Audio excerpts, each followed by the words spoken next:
done my cricketing part. Maybe political side is left. 2023 সালের শেষ দিকে রাজনীতিতে নাম লিখিয়েছিলেন সাকিব আল হাসান। জাতীয় নির্বাচনে অংশ নিতে পতিত আওয়ামী লীগ সরকারের হয়ে নৌকা প্রতীকের বিজয়ীও হন তিনি। যদিও 7 মাসের মধ্যেই ছাত্র জনতার তীব্র আন্দোলনের মুখে পতন ঘটে স্বৈরাচারী আওয়ামী লীগ সরকারের। 5 আগস্ট সরকার পতনের পর থেকে আর দেশে আসা হয়নি সাকিবের।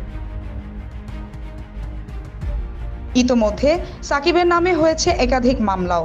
এমন পরিস্থিতিতে দেশে ফেরা বেশ কঠিন সাকিবের জন্য। তবুও দেশে ফিরে অবসর নেওয়ার ইচ্ছার কথা জানিয়েছেন তিনি। রিয়ার্ড বিফোর উইকেট পডকাস্টে প্রথমবারের মতো সাকিব নিজের অবসর ভাবনার কথা জানিয়েছেন। সেই সাথে জানিয়েছেন এখনও রাজনীতি করার ইচ্ছা রয়েছে সাকিবের। সাকিব বলেছেন, ক্রিকেটিং ক্যারিয়ার প্রায় শেষ, রাজনীতিটা বাকি আছে মনে হয়।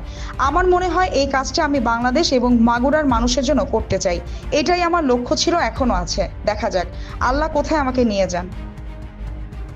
রাজনীতিতে নাম লেখানোর পরেই নানা বিপদে পড়েছেন সাকিব। বর্তমানে সাকিবের নামে থাকা মামলা, সাকিবের ব্যাংক অ্যাকাউন্ট জব্দ সহ সব ধরনের ঝামেলার সূত্রপাত সরকার পতনের পর থেকেই।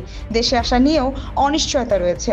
এত কিছুর পরেও সাকিব চালিয়ে যেতে চান রাজনীতি। নিজের এলাকা মাগুরা এবং মাগুরার মানুষের উন্নতির লক্ষ্যে করে যেতে চান রাজনীতি।